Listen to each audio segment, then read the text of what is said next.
It's a damp October morning and Albion, Idaho is coming to life. In this town, the morning commute is a little slower.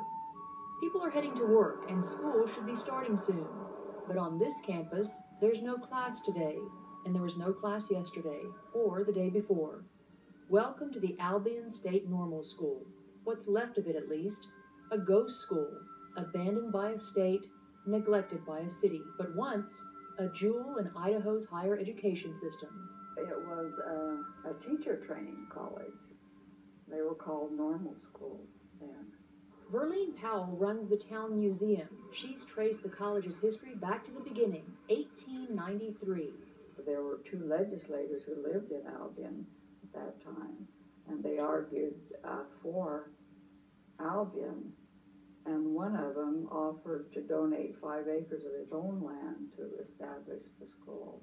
Community leaders worked hard to build the school. They furnished the labor and money and hauled the rock and had the building ready by that fall. As time went on, the college became more important to students and the community.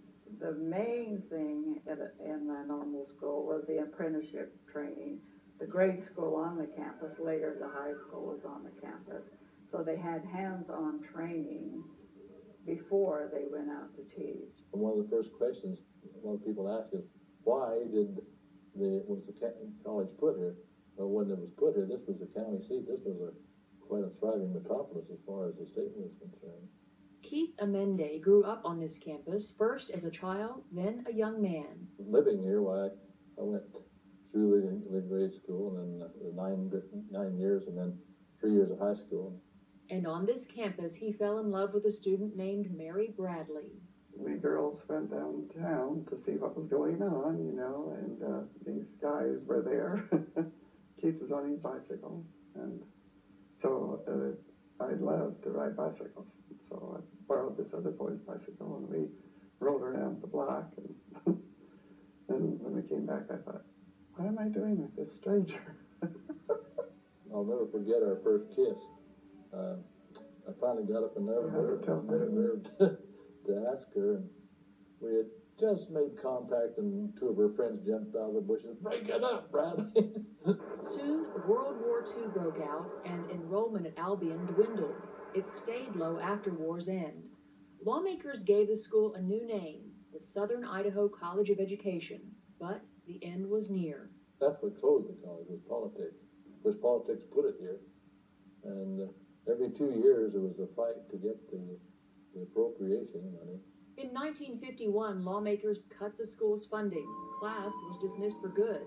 For a decade, the campus was reopened as Magic Valley Christian College. When that school closed, the state turned the land over to the city. By the mid-1970s, the buildings were again vacant and already falling apart. A sneak peek at what would happen in the decades to come.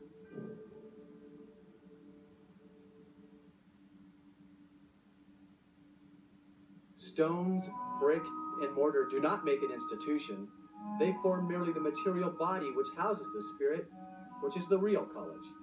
Clarence Bocock, former Albion College president. Like the buildings, the spirit of the Albion State Normal School is crumbling. It has been a generation since these buildings were in use. But even now, you can almost feel the history. The days when classrooms were full and the campus was alive. 8 old buildings still stand. Only 2 are in use. Our day in Albion continues with a tour inside 4 closed buildings. Our guide, former student Don Danner. This is Mcmurray Hall. This was used as a boys' dormitory. This is one of the later built structures. These were just rooms. They're large open areas that were used for storage and have been pretty well trashed now. In the construction of these buildings that were done at a time when they used the old wooden lamp and then put the plaster over that to stucco them, and and then paint, and of course a lot of that is peeling off. So much damage. Still, Don tells us the buildings are structurally sound. That's despite the work of vandals. For whatever reason, young people come through, they've broken all the windows out, which allowed the elements to come in. That means rooms that once housed young men have new guests. Oh, look here, there's a nest. Yeah. Here's going up into the attic. These roofs all need to be redone. We've got, this is one of the better ones. We've got a couple of them that we're starting to get rain and snow through, and they're doing lots of damage inside. The furnishings look like pieces from a museum. Those are window screens, bed springs, old chairs there, head and base of beds. The next building was home to an auditorium, library, and administrative offices. These buildings were just the craftsmanship that went into them, and the design and everything was unique. All of the walls were done in a Spanish plaster motif that was used not only for aesthetic purposes, but it also acted as acoustical material. A room once full of light and beautiful details. This was the orchestra pit right down here. Backstage, everything is dripping with bird droppings. And you couldn't imagine anyone studying in the library. Our third building, the gym, next door. We think of gymnasiums today primarily as a place where you play basketball. This was constructed and built up for the art of gymnastics. It's exercise just getting in. Here, there's some of the old pommel horses. The girls' dressing room, showers, community showers in here. We're not alone when we go upstairs. A new kind of athlete is in the middle of a workout.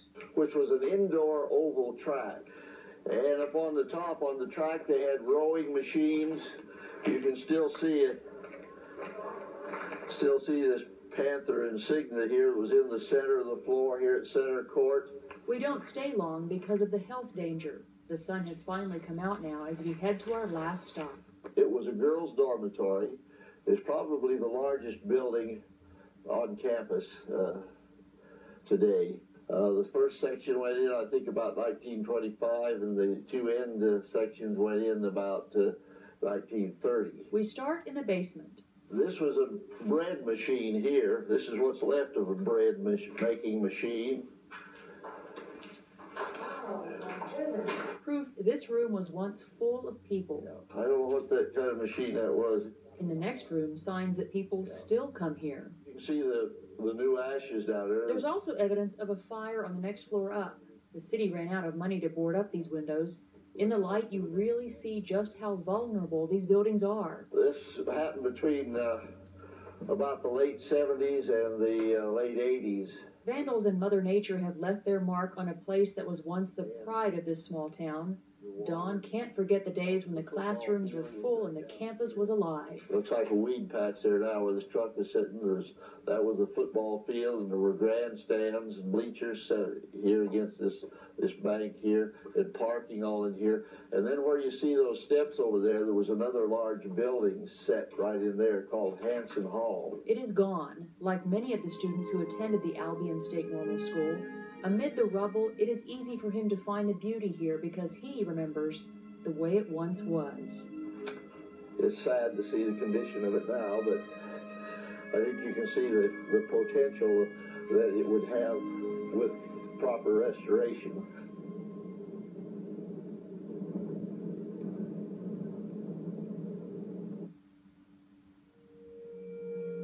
Years after being shut down, the story of the Albion State Normal School is incomplete.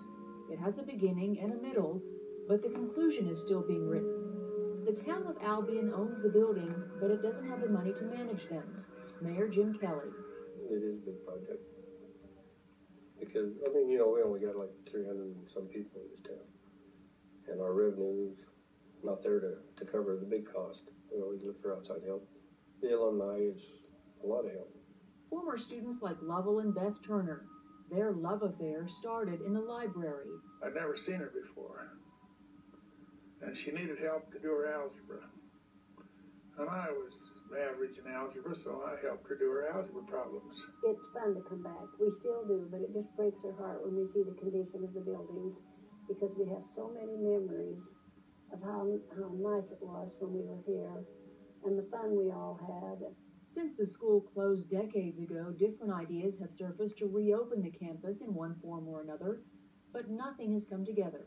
There are people very interested in doing something, very sad the condition of it and what happened, but they have a hard time getting the backing and the money together. And we have someone working again this year, and we'll know by the end of the year if they can come through or not. The town can't afford to maintain these buildings or even to demolish them. It'd be costly to tear the building down. I'd say $500,000 to tear them down and haul them away, because they're, like asbestos in some of them. So they sit, vacant, downcast, waiting for a future which has yet to be determined. Even now, in what could be the twilight of its days, the Albion Normal School is still teaching. The people who care about this campus have learned not to get their hopes up. We always take every signal we can get of somebody being interested. But every time we've headed into a dark corner because they just didn't have the money for the renovation and everything else.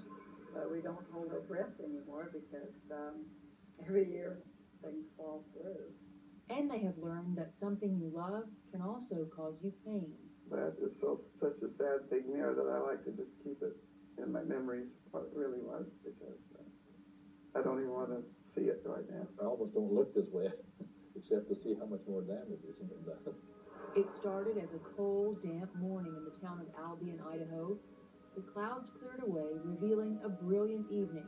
Still, a cloud of uncertainty remains, casting shadows over the future and the past of this ghost school. I like restored. That'd be beautiful. Restore these buildings back. This is our life about. It still feels like home.